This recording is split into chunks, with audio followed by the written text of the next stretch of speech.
Tonight's story is one most people will never dare to tell, not to family, not to friends, and definitely not to the world. But some truths don't stay buried, no matter how deeply we hide them. In this gripping confession, a man recounts the night his sister arrived at his door trembling, terrified, and ready to expose the secrets she had carried in silence. What started as a simple late-night visit became a shocking revelation, an affair she never expected to fall into, a child she doesn't know how to explain, and a shadowy figure who knows more than she ever intended anyone to discover. This is not just a story about infidelity. It's about guilt, survival, and the terrifying price of choosing the wrong kind of love. I've lived most of my life believing silence was safer than honesty. My family was built on that rule: don't talk, don't dig, don't ask. Growing up, my sister and I learned early that secrets were currency, and the one who kept the most remained in control. She was always better at that than I was. So when my phone rang close to midnight and I saw her name flash across the screen, I knew something serious had cracked open in her world. My sister wasn't the type to call unless a storm was already ripping through her life. I answered on the second ring, bracing myself. Her voice came through shaky, trembling in a way I had never heard before, not even when we buried our mother, not even when her husband was hospitalized years back. "I need to tell you something," she said. And once I say it, I can't take it back.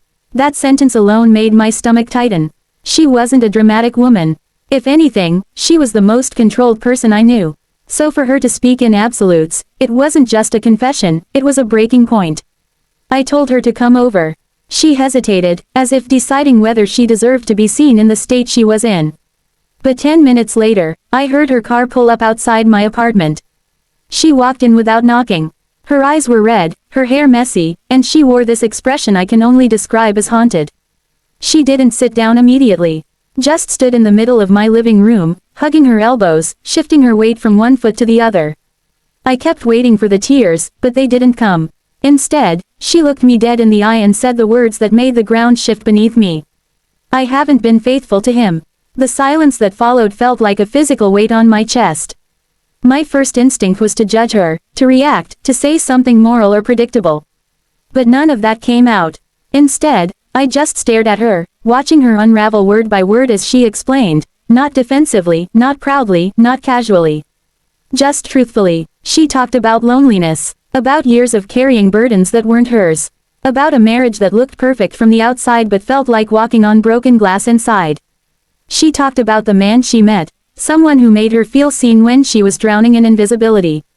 She described moments that sounded more like emotional rescue than simple betrayal. But then her voice shifted, and I knew before she said it that there was something darker underneath. "I didn't come here because of the affair," she whispered. "I came because something happened, something I can't live with alone anymore." My skin went cold. She sat down finally, burying her face in her hands. And in that moment, for the first time in our adult lives, she looked small, like the little girl who used to crawl into my bed after nightmares. "Please," she said, her voice cracking. "Just listen. Don't try to save me. I just need you to hear the whole thing." And so I did. I sat down across from her, bracing for the full truth, whatever it was, knowing instinctively that life before this moment was over. My sister's hands were trembling when she began the next part. I could tell she had been holding this in for weeks, maybe months. It wasn't just a story anymore, this was trauma she'd been carrying alone. The night he came drunk, someone else saw him. I leaned forward slowly, tension crawling up my spine. Who? She swallowed hard. His wife. The dying woman. Fragile. Frail. Near the end, she had come out that night looking for him, maybe worried, maybe just wanting to be close to her husband because she sensed something wasn't right. "She followed him to my house," my sister whispered. My breath caught, but my sister shook her head immediately, reading my thoughts. She didn't know who I was. She didn't even know she was following me. She was following him, and when he left, she sat in her car across the street. I pictured it, this sick woman sitting alone in a dark car, watching her husband stumble out of another woman's home. My stomach twisted. My sister continued. "I didn't know she was there until my porch light flicked on by itself. I stepped outside and saw her silhouette in the driver's seat. She walked toward the car, not knowing who it was. When she reached the window and saw the woman's face, everything inside her froze. She was crying," my sister said. Not loud, just silent tears. And when she looked up at me, she already knew. Not because she suspected an affair, but because she could feel grief forming around her like a second skin. She asked me if he was okay, my sister whispered. I told her yes. And she apologized for showing up unannounced. The dying woman apologized. I didn't have the heart to tell her, my sister continued. She was so weak, so gentle. She held my hand through the window, and she whispered, "Thank you for being kind to him." My sister wiped her face with shaking fingers. She thought I was his friend. Someone helping him through her sickness. Someone who made him laugh again. Then came the moment that shattered everything. She told me, she didn't want him to be alone after she's gone. She said she was glad he had someone strong nearby. My sister broke down completely. She gave me her blessing without even knowing the truth. I didn't speak. I couldn't. But then my sister's expression shifted from heartbreak to fear. She died 3 weeks later. I closed my eyes for a moment. After a long pause, she said, her husband, my lover, couldn't handle the guilt. He tried to reach me again. He wanted us to build a life. But I refused. I told him the only honorable thing left was for him to heal alone. He didn't take it well. But he eventually let go. Or so she believed. Then my sister's voice dropped to a trembling whisper. 2 nights ago, someone left an envelope on my doorstep. What was inside? I asked. She reached into her bag and pulled it out, a photo. A picture of her and the man she had been with. Taken secretly, from a distance, and attached to it, a note. Secrets don't die, people do. A cold chill ran through my entire body. She stared at me with haunted eyes. I think someone else knows. Someone who wasn't supposed to. The air in the room felt heavier than oxygen should allow. My sister sat on my couch with her hands gripping her knees, knuckles pale, breathing shallow. She had carried all of this alone, but the envelope was something new. Something dangerous. Something deliberate. I picked it up again, studying it. No fingerprints. No smudges. No handwriting that could be recognized. Just the photo and the note. You came to me because you think I'll tell you what to do, I finally said. She shook her head slowly. No, I came because I needed someone to know the truth in case everything falls apart. Her voice dropped, and because something else happened that night. Something he doesn't know. Something no one knows. My heart pounded against my ribs. She took a deep breath. I wasn't the only one lying. If her confession had been a storm, what she revealed next was lightning striking the center of our living room. She told me that the man she'd fallen for, the one she'd risked everything for, had secrets of his own. For months, she believed he was lonely, hurting, emotionally abandoned just like she was. He had presented himself as a mirror of her heartbreak, a man with a neglectful wife and a loveless marriage. But the night she told him she might be pregnant, that was when she saw the truth. We were in his apartment, she said. And he looked terrified. Not the way you'd expect. More like someone whose lies were suddenly too heavy to keep carrying. She described how he walked around the room, pacing, his hands trembling when she told him the words that should have made him joyful or horrified or something human. But he didn't react naturally. He reacted like a man cornered. Then she told me the part that chilled her. He said we couldn't be together. Not because of guilt, but because his wife wasn't who he told me she was. She leaned forward, whispering as if someone might hear.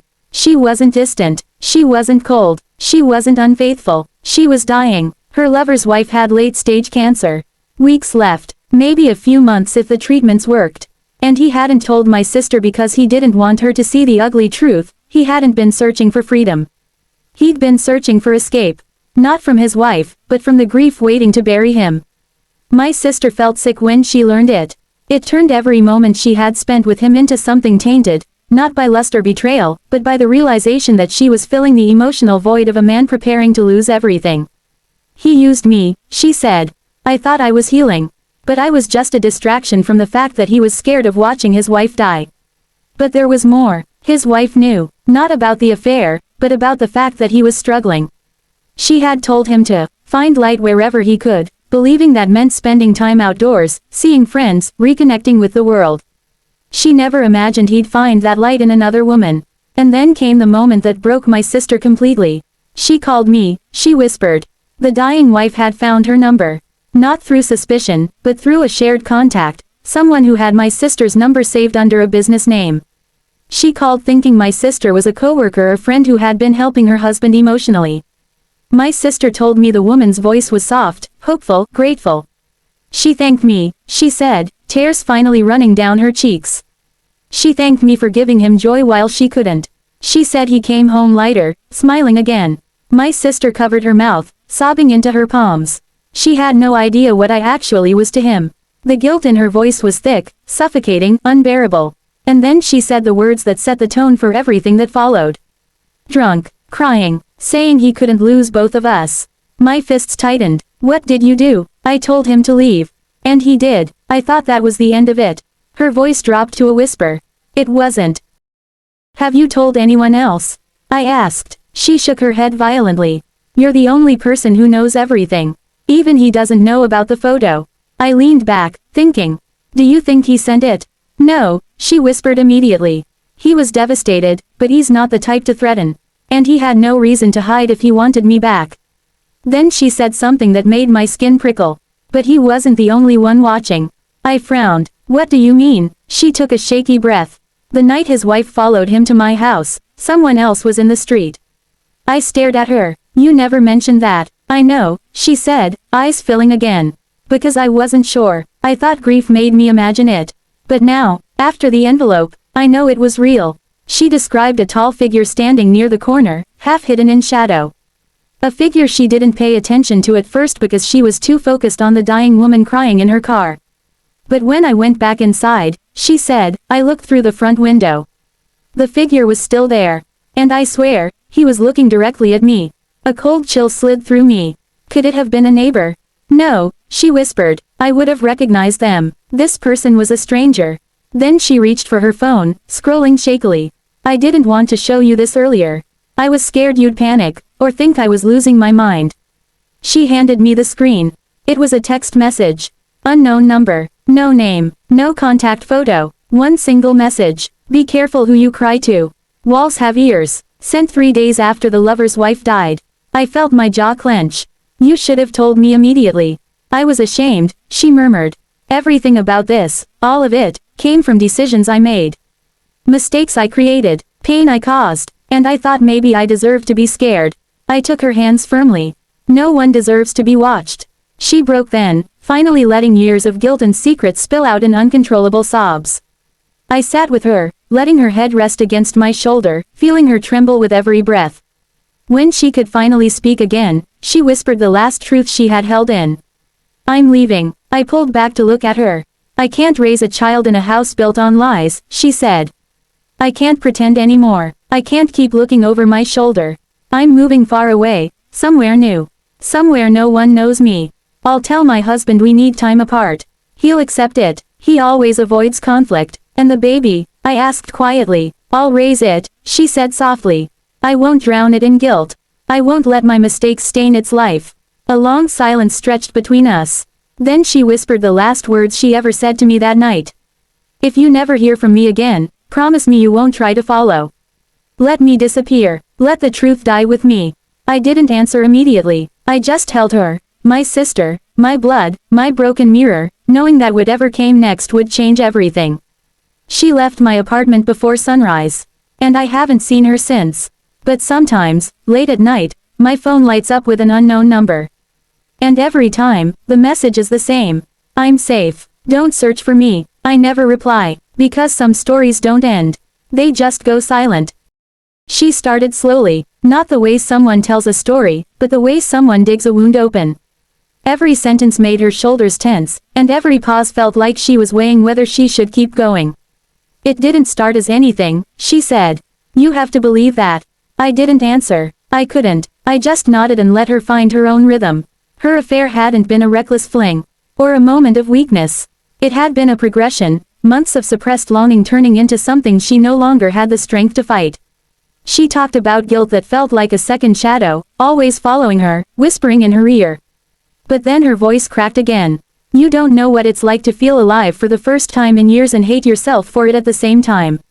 She described how the man, her unnamed lover, saw a version of her she had buried under routine and quiet suffering. He asked her questions her husband never bothered with. He noticed small things, her moods, her laughter, her silences. And I tried to stop, she whispered. God knows I tried, but she hadn't. I listened as she described the nights she slipped out, the lies she told herself to justify it, the fear that twisted in her gut every time her phone lit up with his name. She detailed the closeness between them, not with vulgarity, not with pride, but with a painful honesty that made my chest feel tight. And then she said something that made my blood run cold. One night, he told me he loved me. And I believed him. There it was, the real fracture. The moment where it wasn't just a sin or a secret anymore. It was a choice that had spiraled beyond her control. But the heartbreaking truth wasn't the affair. It was what the affair revealed.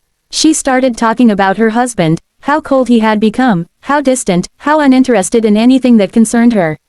She talked about emotional starvation and the slow suffocation of a marriage that died long before she ever stepped outside it. And then she reached the part that shattered her voice completely. I got pregnant. My breath stopped. She looked up at me with eyes that begged for understanding and punishment at the same time. I don't know who the father is.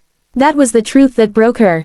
Not the affair, not the guilt, but the child, innocent, unknowing, and tangled in decisions she could never take back. She pressed a hand over her mouth, shaking. He thinks it's his. He wants this baby more than anything. And I don't know what to do. In that moment, I saw not my sister, not a sinner, not a saint, just a woman terrified of the future she had created with her own hands. I leaned back in my chair, my mind spinning with 100 questions, none of which felt appropriate. Some secrets destroy relationships, others destroy lives. For the narrator, his sister's confession became the moment everything changed, a reminder that the people we think we know often carry the heaviest battles behind closed doors. She vanished to protect the life growing inside her, leaving behind only silence, and a warning never to come looking. As for the truth she left behind, it lingers in the dark, untouched but never forgotten. Because in stories like this, there are no clean endings, only the echoes of choices made in the shadows. Thank you so much for staying with me through this story. Your time, your reactions, and your support mean more than you know. Every like, every comment, and every subscription helps this channel grow and allows me to continue bringing you powerful, emotional, and unforgettable stories like this one. To all my returning subscribers, thank you for your loyalty, your feedback, and your incredible engagement. You are the heartbeat of this channel. And to those joining us for the first time, welcome. If you enjoyed this story, please consider subscribing, sharing, and turning on notifications so you never miss the next chapter or confession. Your support keeps these stories alive. Your engagement pushes this channel forward. And your presence makes this community stronger with each upload. Thank you once again, and I'll see you in the next story. Stay safe, stay curious, and keep supporting the channel.